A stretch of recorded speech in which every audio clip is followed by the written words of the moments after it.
So, hello everybody that is watching on Facebook or in Zoom or later this recording. I'm very happy to host the Ukrainian meeting today. Karin Dolek is present, but she is in a noisy place, so she asked me to give the welcome. Ukrainian Meetings is a series of talks that was initiated by Karin. It's hosted by 9 Lives magazine and supported by Deutsche Fotografische Akademie. And today we have the pleasure to talk again to Dmitry Kostyukov, who is a photojournalist, and he also works for the Bird in Flight magazine. And the magazine is hosting the Bird in Flight Photography Award that I have heard of many years before. And I think last year I was also in a talk with you, Dmitry, and um, one of your former award winners from Bangladesh, Shatman Shahid, yeah, which I also know. So I'm curious to hear more about Yeah, the award, Shadman, yeah. its history, Yeah. and would like to give you the word, please. Can you tell us more about Bird in Flight? Yeah. Thank you so much for the presentation, and I'm happy to share. Yeah, I'm very happy to share with you ideas behind this award and how we're trying to make it adopted to the current situation in photography world and also in our society. I would start from the point that I work as a photojournalist and photographer for around 15 years. But then after this, I decided to participate in a new program in a KBK, a Royal Academy of Art in Netherlands. And this program called Photography in Society. So organized by mostly by Donald Weber, also famous photographer. And so it's as I told, it's a brand new Magister 2 years program, and with completely new approach, which based on idea that photography, especially documentary photography, has some problematic points due to the fact that the world changing very fast. A lot of new issues are coming, and a lot of media still use very classical approach to photography, and these classical tools just do not allow you to speak about new issues because it's just different. So like classical photography, let's been shaped in 60s, 70s with ideas of Henri Cartier-Bresson, and also magazines like Life magazine and Time magazine. And obviously now we have, and like at that time, nobody was thinking about internet, Me Too, Black Lives Matter, and all this stuff. So I was participating in this program, which was very interesting and like fruitful and open-minded. And then I was invited by my friend to be in a jury panel first year, like one of the years in Birds and Fly. And then I also next year participated as one of the curators, and next year as a part of the team. So what was the idea? The general idea of the prize is try to find new languages, new tool, new approaches in photography for telling about contemporary issues. I have two So questions. the awards is open for everybody, all around, like for people all around the world. And this is an interesting moment because yeah, sure. Yeah. You said there's a longer history of the Birds in Flight Award. When did it start?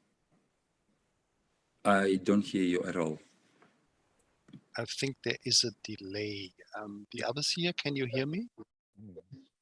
Yeah, Christoph can hear me. It's the award is not so has a long history, but so what is Birds and Flight? Yeah, yeah, I hear you. Yeah, I also hear you. Maybe with some delay, but I hear you. So the Birth and Flight is a internet magazine in mostly written in Russian language. It also has a Ukrainian and English version. But it's interesting because like we were talking about difference in Ukrainian and Russian culture yesterday. But this kind of very difficult moment started not so long time ago. And that's why this magazine was in Russian language. And it was no problem with this. So when Russia said that like a lot of people are not allowed to speak Russian in Ukraine, it's completely not true, because even like media was completely working in Russian languages, and like it was completely normal until maybe the last moment. So this media writing about news and new trends in not only photography but in visual culture in general. And then this prize was made like 4 years ago, and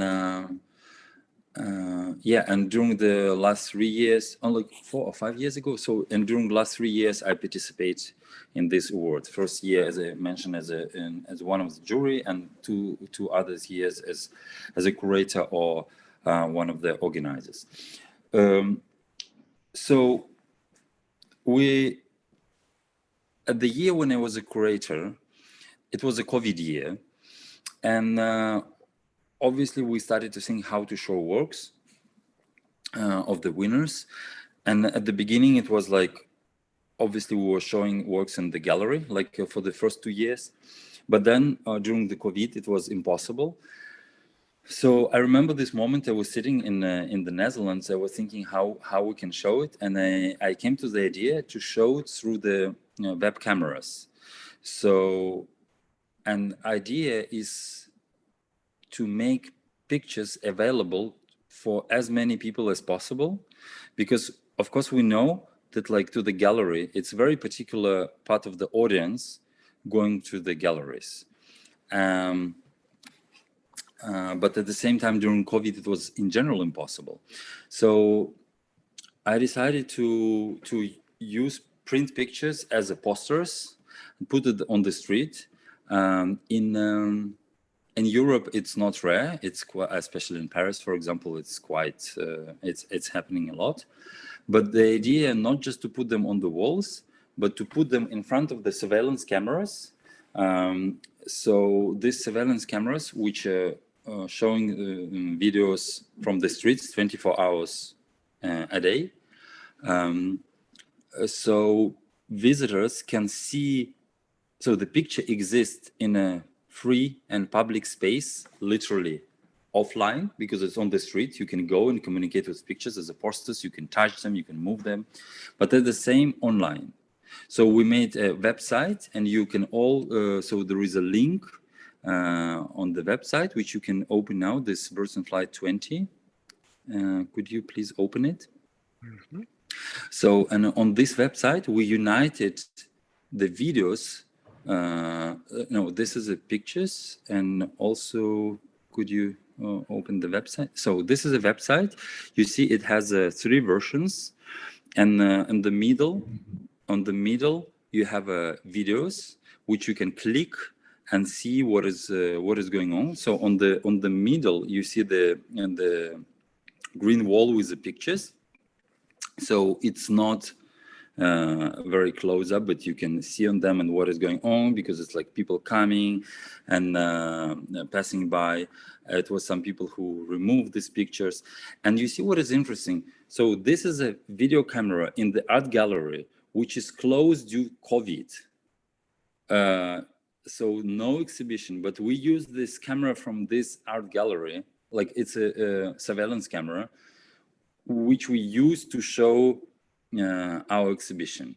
So also on the map, on the website, you can download the map and go during your weekend or free time and see the exhibition. And then on this website, you see all the pictures, which is of the winners, and you can so if you click on one of the pictures, you can move them. So you can make your personal layout. You can just, and you can, you see the plus, so you can make them like copy of the picture if you click on the plus. So the same like with the posters, because you know the tradition of the posters is put one to another, you know, like before election you have a portraits of the people who want to be a president, like a lot of them. So you can make your personal layout, zoom, make them bigger, smaller. You can make as much pictures as you want and play with them. So, and this is like with every finalist, and then on the right or left you see the you can go to another finalist. And yeah, and yeah, and so you can do the same. And on the top, you see the video from the web camera. Could you go up?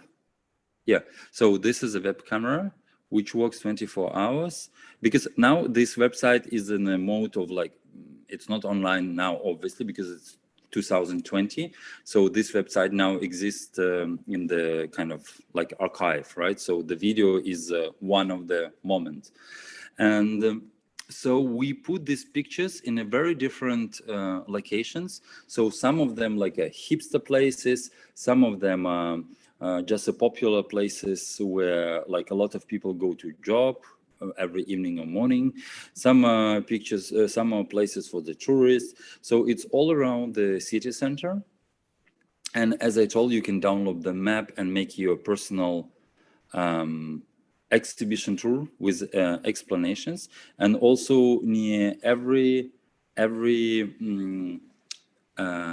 exhibition you have a QR code where you can have all the information. So yeah, this is for example near the one of the cafe, and so people can see.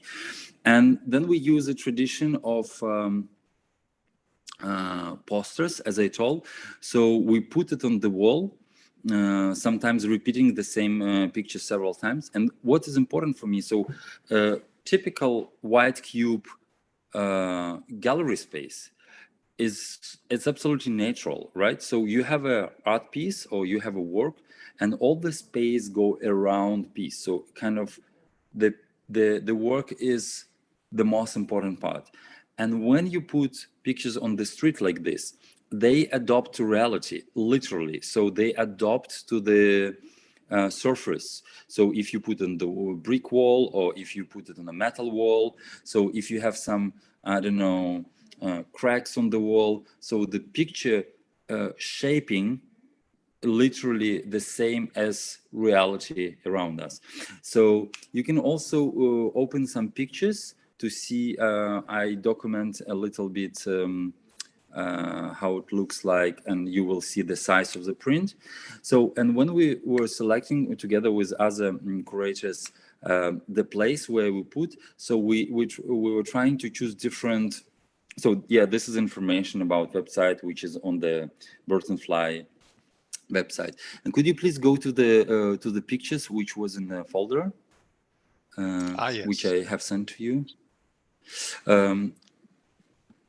So yeah, so for example, the first one, this is iconic mur, which was created in the Soviet Union, and this is the most.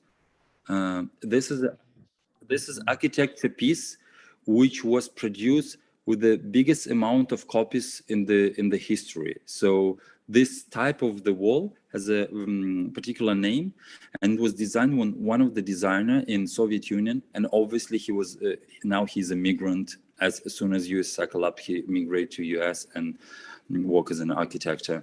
So because like all the, in a way, it's tradition that all the best, a lot of best and smart people from Russia, they just immigrate. And you can see that on this mur, on this wall, pictures are repeating, and they so it's like so the structure of this wall made the way that like the rain clean the wall by itself. So the pictures are repeating this structure. Or so, and then you go to another picture, and it's a brick wall. No, the third one. No, this is we skip. So you see the brick wall, and it's the street Reiterskaya, which is very popular. And so some pictures are on the glass, some pictures on the brick. Could you go ahead? And this is Andreevsky Spusk. So it's one of the most touristic street with, you know, like it's like a bit like a Rue Rivoli, or so where all the souvenirs and like crafts things made. And this is one of the lady who was selling this stuff every day, and she was super happy that we put this pictures on the wall. And what was also interesting for me, with one of the producer of the prize, she has a brother who is 15 or 16 years old, and he came to help us, and he spent like a lot of hours with us to helping to put these pictures on the wall.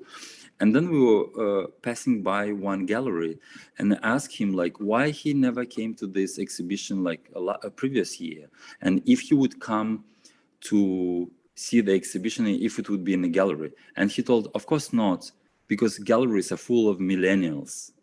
And that moment, of course, I felt myself very old, because but it's interesting that for people who are like 15, 14, 16 years old, space as gallery spaces are just very uncomfortable, because there are too many old people, old for them, you know, like. And when it's on the street, and because it's connected with the YouTube and was connected with internet, for him it was very comfortable. So he told that because in his school he do a school newspaper, and for him it's very important how to connect paper, you know, school newspaper with he put on the wall, you know, in the school. But obviously a lot of students read now all the information online. For him, it was very interesting to see how he can use these tools to unite offline and online world for his school. And obviously, like my dream, my goals would do kind of bring this connection of offline and online ideas also to European awards and like other countries. Because I we have can a couple of questions in Ukraine we could, like, there are more freedom in terms of, you know, like a collaboration with local business, local administration. Like regulation is not so strong in terms of like. Sure. Please go ahead. I think we have like 15 seconds delay. So I don't hear you again. My question like will I heard you that you have questions, and then I don't delay. hear you. So just keep that in mind to give me some time to ask. We have a couple of questions here from the people that are in from Yeah, now I hear. Christoph. One question is, before we talk about I hear. Yeah, I hear. I do like that mix of putting up posters, of having a very interesting interactive web page and having the web cameras. It's something I've never seen like this. But before we talk about the price, there are a couple of questions regarding the magazine. The magazine, how old is the magazine? When was it founded? What is the artistic directions? And have there been limits of what the magazine could show, exhibit, publish?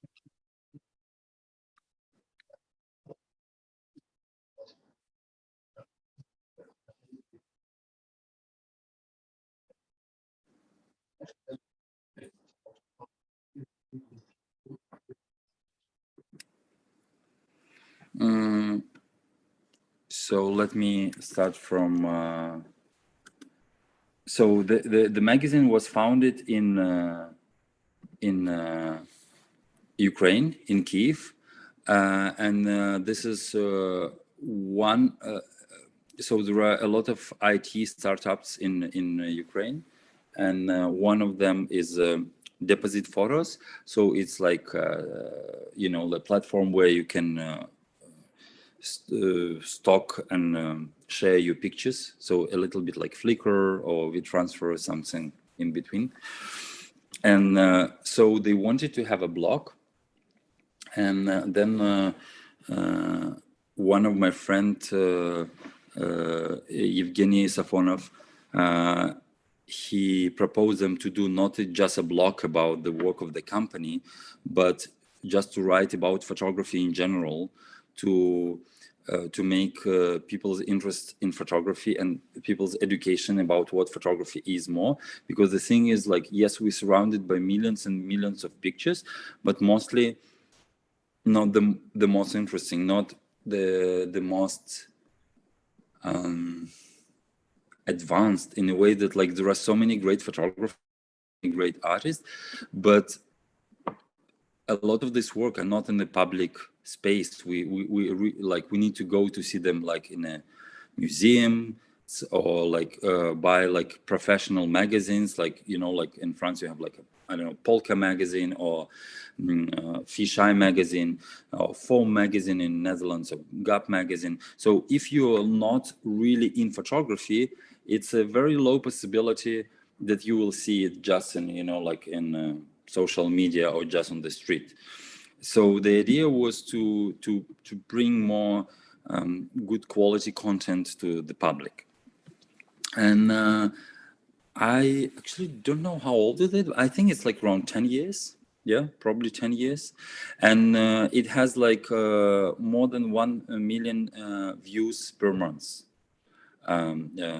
It's mostly, most of the people read it in Russian, but also in English. I have a question regarding. So what was the other question?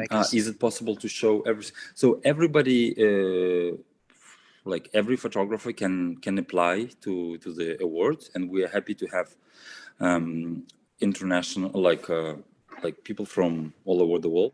As the magazine is in Russian language, how does it divide? Like, how many people from Russia actually read the magazine? Is it possible to read it from Russia, or is it blocked?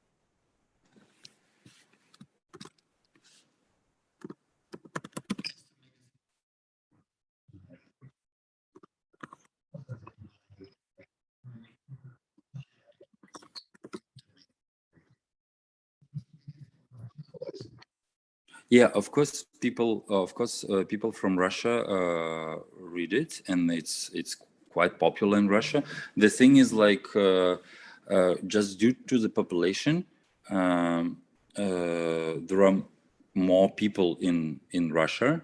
So because the population of Ukraine is around 40 million people, and population of Russia is 145 million people. But also you should consider that, like, there are a lot of Russian speaking people living abroad in general, and it's not only Russians or Ukrainians. There are people from old countries who used to be part of the USSR. So it's like Kazakhstan, Uzbekistan, Tajikistan. So in all these countries, people able to read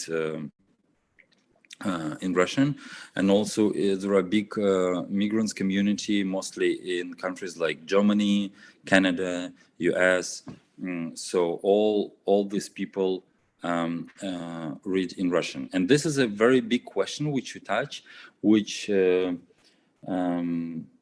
it's connected not only with the bird and fly, but in general with a lot of Ukrainian media, because, like, the question is, like, you want to write in Ukrainian because, like this, you develop Ukrainian language. Like, I mean, it's normal to write in the language which is official language of your country, but at the same time, if you want to be understood by your neighbors, you need to write in Russian. And even if you will look to the speeches of Zelensky now during the war, during all these months, very often he do presentation in Ukrainian, and then he says, and now for our neighbors, or now for the Russian, and then he switch in Russian language. Or if it's a message which is purely goes for Russia, he switched to Russian even without saying that like I'm talking this for Russians. So this is a big, it's a very, very big question how to deal with this in general. What is the future of the Bird and Flight Prize? Yes, you did answer my question. What is the future of the Bird in Flight prize, especially for the year 21? I see you have a short list already online. Hello? How can this proceed in the current situation? Yeah. So,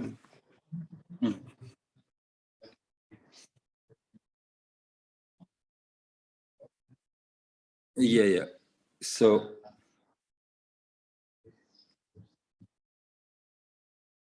yeah.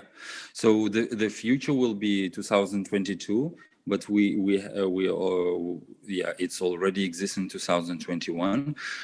So last year we decided to do it differently. So every year we're trying to show it in new ways, and so there are several things which was important for me and for my colleagues, and there are several questions on which we raise but we don't know the answer. For example, should we support Ukrainian artists and photographers in addition to what we do for international photographers, like from photographers from all over the world who apply to the awards, or we should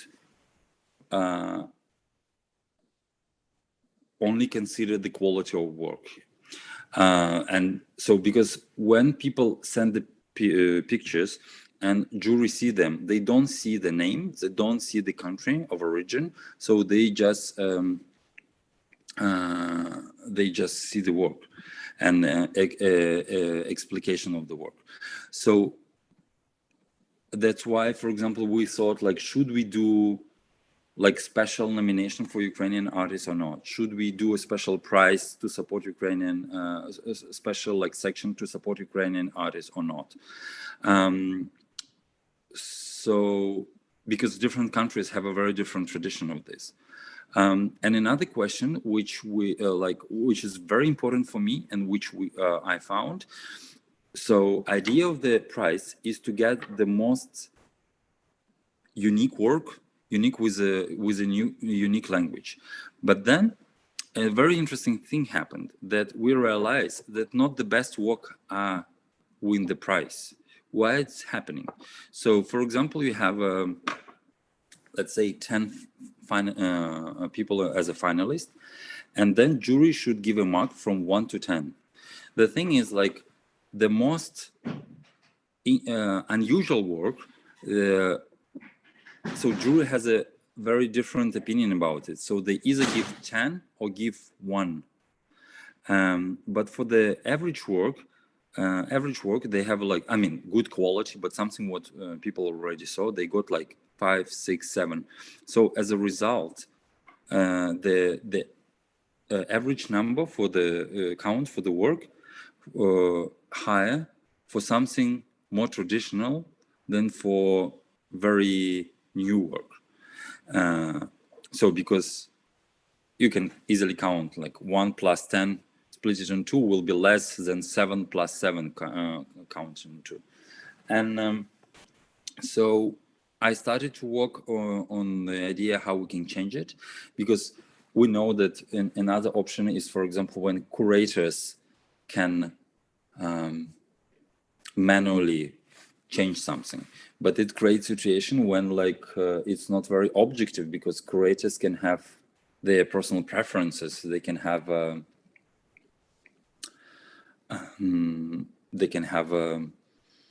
just friends or some works which they saw already several times and pay more attention to this work.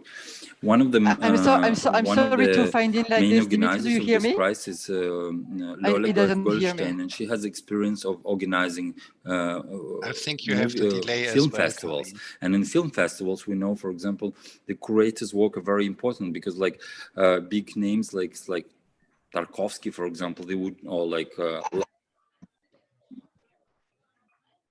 yes. Oh, so now you I hear me, hear you. Dmitry? I think there is a delay. There is a No. delay of finish 20 already, seconds, but please just continue to ask Karin. He will get Okay. it in 20 seconds. Okay. I was disconnected for a few minutes, so I couldn't listen to how you created, why you created, Yes. and what is the purpose. I was very.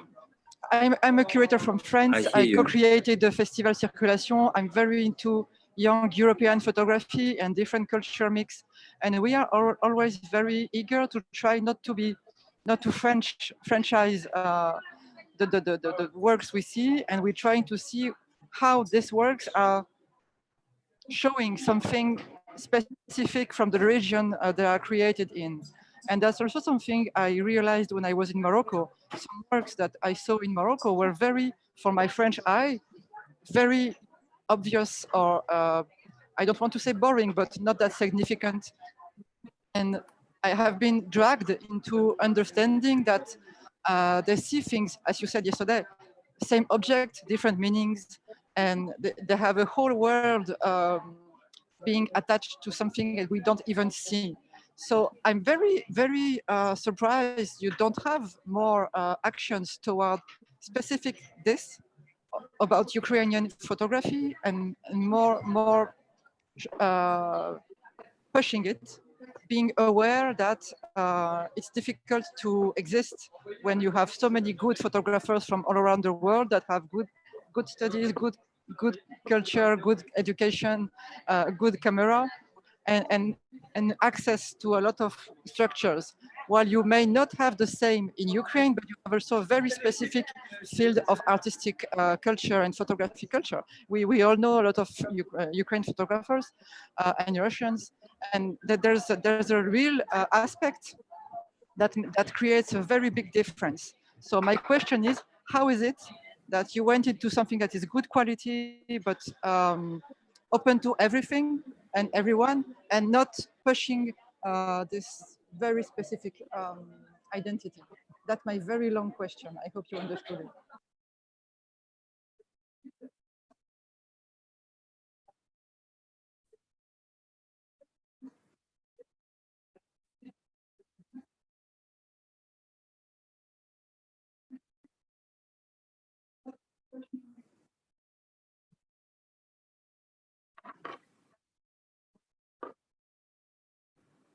So if I understood correctly, is like why we do not specifically support like Ukrainian photographers and like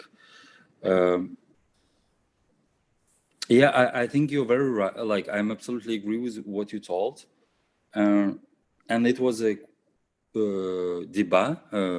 debate in between organizers how we should do it, and I think you're very right. It's just a cultural question because when I moved to Europe, I realized that here in different countries, it's a very strong support for local photographers. So like French institutions support French photographers, like Dutch institutions support Dutch photographers.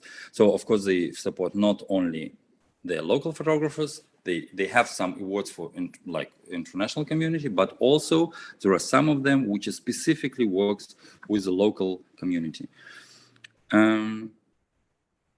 I think we just have complexes. We have like some stigma about this, and people think that like if you have some exceptional conditions, you're not good enough. So a lot of people think that there is no need to support, and that you as, let's say, Ukrainian photographer should be in a battle with like a competition, not a battle, or like a competition or something. So if you want to be really good, you should go through the competition with, let's say, all around the world, and only like this my you can question prove now, that your work but is the really others strong. don't do that. And this create very, very difficult situation. It's difficult and unbalanced then. My personal idea is different. I think that like we should specifically support, but for a lot of people, but also just an idea of this for a lot of people, and I also feel yes, yes,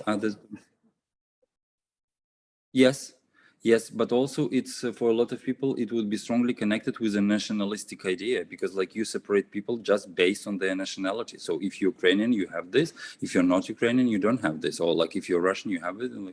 So a lot of people just do not like this idea by default. So they say like, you can do it, but not with me.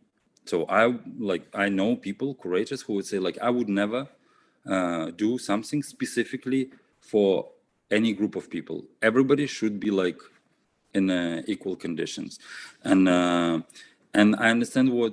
So I'm just I'm not saying that it's right or wrong. I think that both ideas could exist and coexist, and maybe it should be like there is another prize like just for Ukrainian photography, for example. But a lot of curators think that like if you do price just for inside the country, it's not strong enough. So it's not this works as like don't go through this selection of international level. It's just a different idea of like how people. I think we have a lot of complexes that our country is not good enough. Our opinion is not strong enough.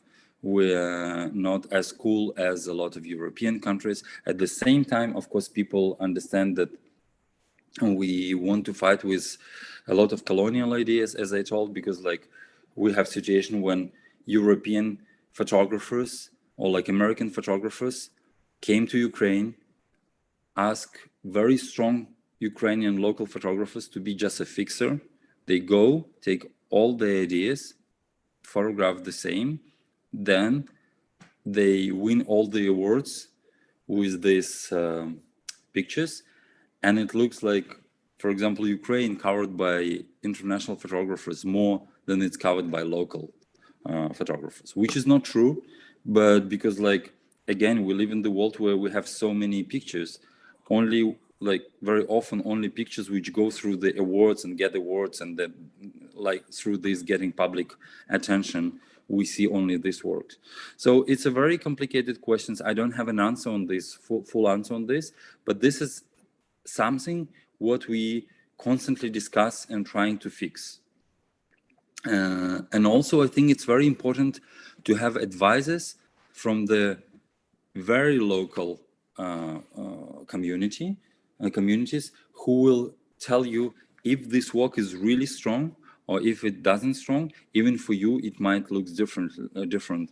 So by very, very local, I mean like people who are also in the field like right now and they working on the same topic, so they can explain you why this work looks cool for you, for example, but in reality it's like very commercial or I have just a question made to about win awards. the local Ukraine. Yeah, I see you asking the question. And what I know from the outside about Ukrainian photography is that is the Odessa photo days, then it's Bird in Flight, and then the Photo Museum in Kharkiv. So these were like the three players that I could see from my perspective. But I'm sure there is much more happening.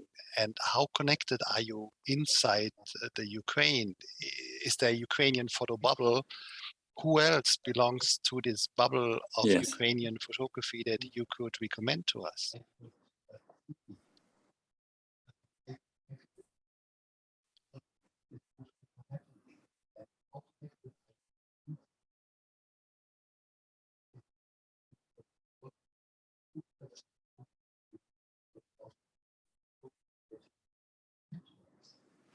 So you're absolutely right mentioning this. But to answer this kind of simple question, we need to ask ourselves what we count as photography. For example, social media and especially Instagram is in Ukraine is way more popular and influential than, let's say, in France. There are several reasons for this, but there are a lot of photographers who photograph and work specifically for Instagram, and they build their careers, and it's completely another world. And some of them becoming very popular in US, and they moving to Hollywood, and they do production for in you know, like in Los Angeles. So because it's much more kind of pop style, it's not so much orientated on like cultural institutions. And these photographers could be very popular and influential. They would not apply for Birds and Fly. They will not be in a Kharkiv school, but they will be very popular. I can like prepare a list. Like it's difficult to like it's and share with our audience. Also. There is, you know, that Kyiv is very popular for production. So a lot of European and American production going to Ukraine for doing video clips or movies or something like this. And there are a lot of very strong guys who we can not know their names because they like behind these production studios. So usually you see just the name of production, or you see like I don't know, Coldplay band video music video, but it was a lot of Ukrainian artists who involved, you know. Or also there is a boom of new fashion designers, and also there is photographers who in fashion. Also there are a lot of young girls, especially who in feminist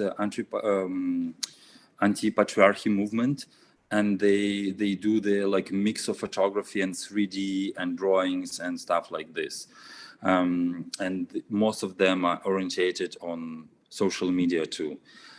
So there are very different movements.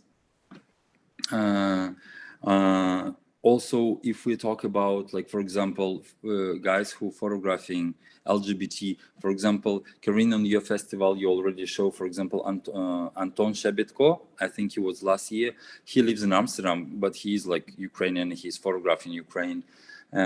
So there are a lot of people who, for different, like now, LGBT situation is a bit better in Ukraine, but like 5-10 years ago it was not like this. So some people could live in Europe now and but follow this topic. That's why I'm saying, you know, like it depends, like, for yourself where people will build the border. This is photography, you know, this is like this is photography I'm interested in.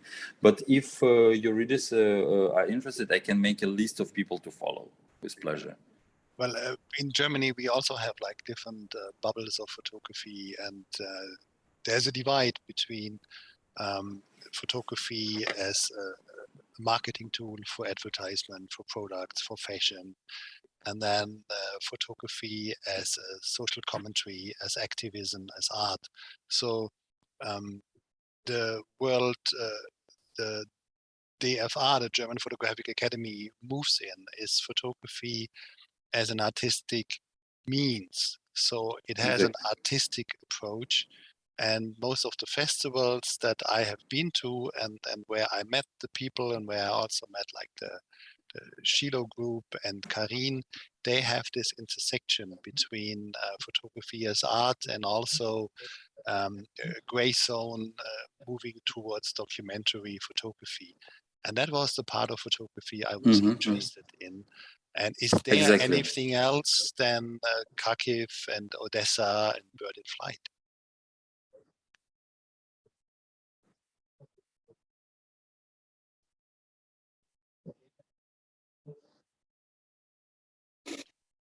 Not so much, unfortunately, not so much. There is also a prize of Pinchuk Center prize, which is like definitely connected with the field which you mentioned. There are not so many, and one of the problem because there is no such things as grants and institutional support.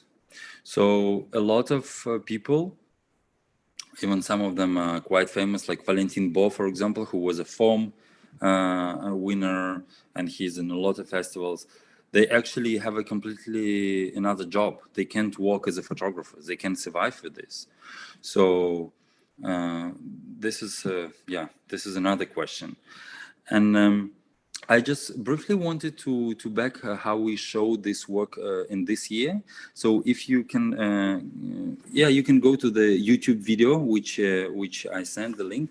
So this year we collaborate with two things. So again, to be seen by public. So we can see this video, and we show the works of the winners on the biggest LED screen in Europe. On a Gulliver, it's a mall, and so we show slideshow with the finalists on these huge screens. They're like, you see, they're enormous. Yeah, looking great. And at the same time, we collaborate with a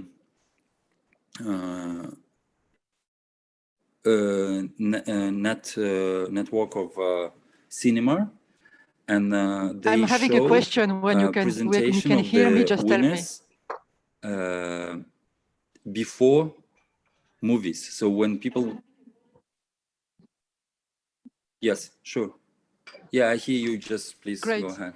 I'm asking a very specific question because I'm thinking about that right now. I'm seeing these screens.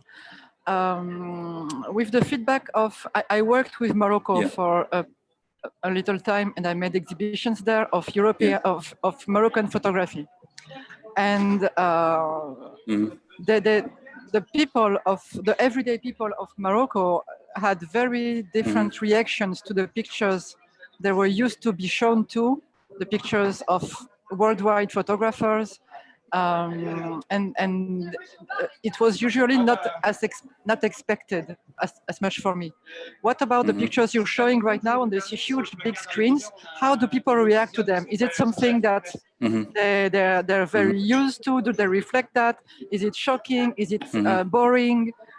Are there any places where you think there is an understanding and sometimes there is not, for example?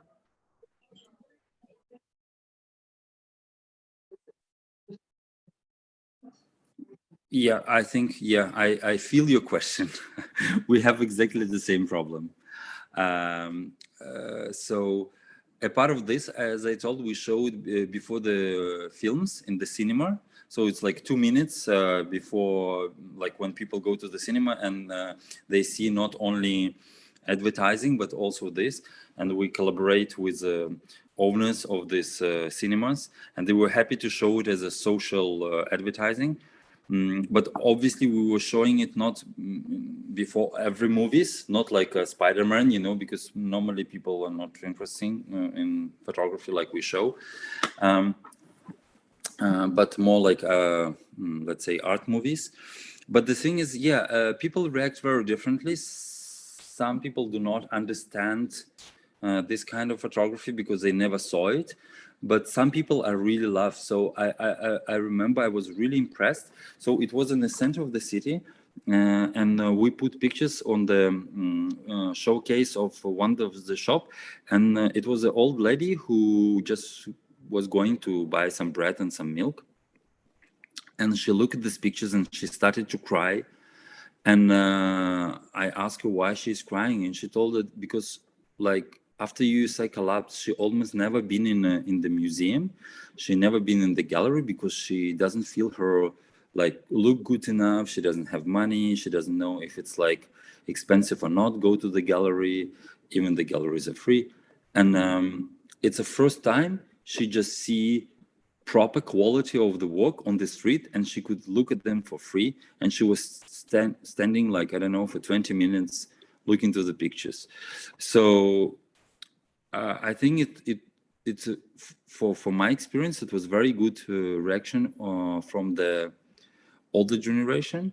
It was very good feedback from the like, let's say, younger and hipster generation.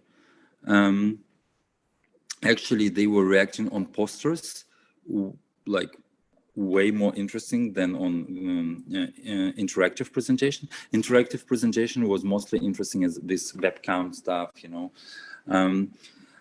For the big screens, it's it's a bit problematic because like most of the people knows that it's only advertising, and people not so often look at the place of the advertising. That's why I advise to the owners of this big mall that if they would integrate stuff like we show, like if they will implicate like social advertising, at least a little bit, for them it will be very beneficial, because when people, let's say, go from the metro, they can know that sometimes it's advertising, but sometimes, even rare, it's something useful for them, something useful for people, so they can look there and check. And like this, they will look at the screens more often, because now the problem, you know, that like our eyes and our brains adopt to the places with a lot of advertising on our screen or on the street, and we don't look at them. But since it was so big, of course, some people saw it. And most of the people saw it because they saw it in our social media, and then they back and look at the screen on the street. So this is a bit like long way, but still. Do you hear me? Do you see me? We can hear you and we see you. Yeah, okay. The problem that we have is still a 20-second delay. Yeah. So that's so for the next year. Of course, it's not clear how we'll show us what we will do in the situation of war, and I hope the war will finish before this. Obviously, if the war will finish, but it still will be a huge field to do something. Also, as a Birds and Fly, we actually launching like maybe today or tomorrow, print sale to collect money to support Ukraine, and you can check it on the Birds and Fly prize. And obviously, a lot of winners of the prize participate in this. So what we're trying. So my idea was every year to keep the winner of the prize of previous year prize as one of the jury members. So like this, we always can have fresh blood, and that's why you were speaking with Shahid. So we are trying to stay in touch with all the winners for our future collaboration, like for example this print sale or something else, and also what I wanted to say.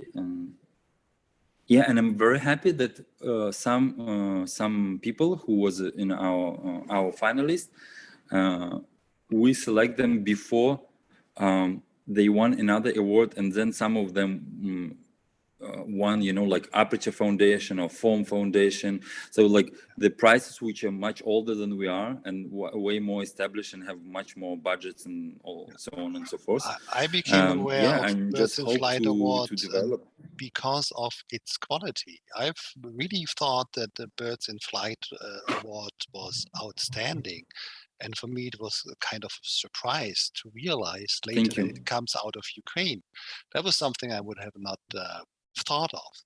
And if you have that print sale with Birds of Flights, please send us the details or the links to it. We will be happy to post and to support.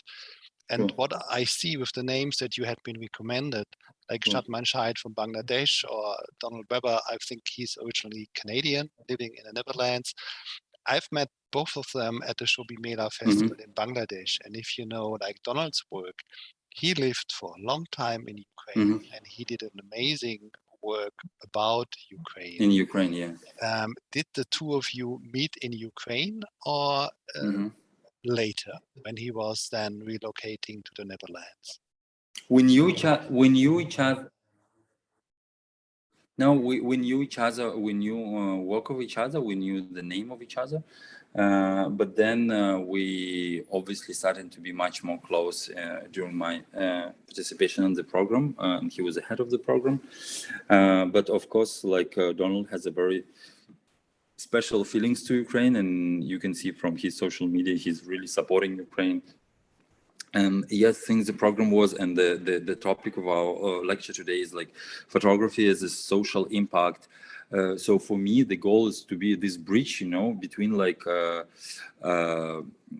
European ideas, which I really love and respect, and like local ideas, which is also like and respect. So helping to be this communicator is actually my goal. And Donald was very supporting me in this, and he was telling me a lot of times that like, you know, you need to go to like constantly to Ukraine and like share these ideas and like trying to, and because as Corinne mentioned very correctly, the thing is like you always have an interest, local interest, and like interest from abroad. It's like you know, like Minister of Foreign Affairs and Minister of Interior Affairs, you know. So for example, with this exhibition in with the posters and web cameras, surveillance cameras for Kiev, physical posters was the more important, more interesting, because it's not very common in Kiev, but in Paris, for example, it's quite often, it's nothing new. But surveillance camera with the idea of like, you know, it was like Gilets jaunes, it was all these protests against like surveillance cameras. For European, it's very clear message. And it's interesting in Ukraine, but people have a much more urgent stuff to worry about. So for me, it's important to create this, you know, the balance that it will be interesting for both sides, you know. And then I see for the publication, I also send you some links. So it's a Gap magazine in Netherlands, then British Photography magazine in UK, and then Fish Eye magazine in France. So all this media, they pay attention to the different aspects of the awards, you know. And for me, it's very important when we create it, kind of to make it the way that one of the angle will be clear for the audience, you know, for different audience. And this is what I was telling yesterday, that the most challenging for me is find the language which will be understandable. So you see, for example, in this picture, I like to document it. So it's our pictures, and then you have graffiti and drawings and some advertising somebody put on the pictures. And it's very important for me that it exists like this. And the idea was also like, I wanted to collect these prints and make a sale of these prints. But this is again, like the difference, like European buying and collectors I'm market sorry, is it's still not difficult to so speak with developed him. that people can buy. You know that this is the poster, Yes. the poster picture of Circulation this year. Good job. We selected the same one.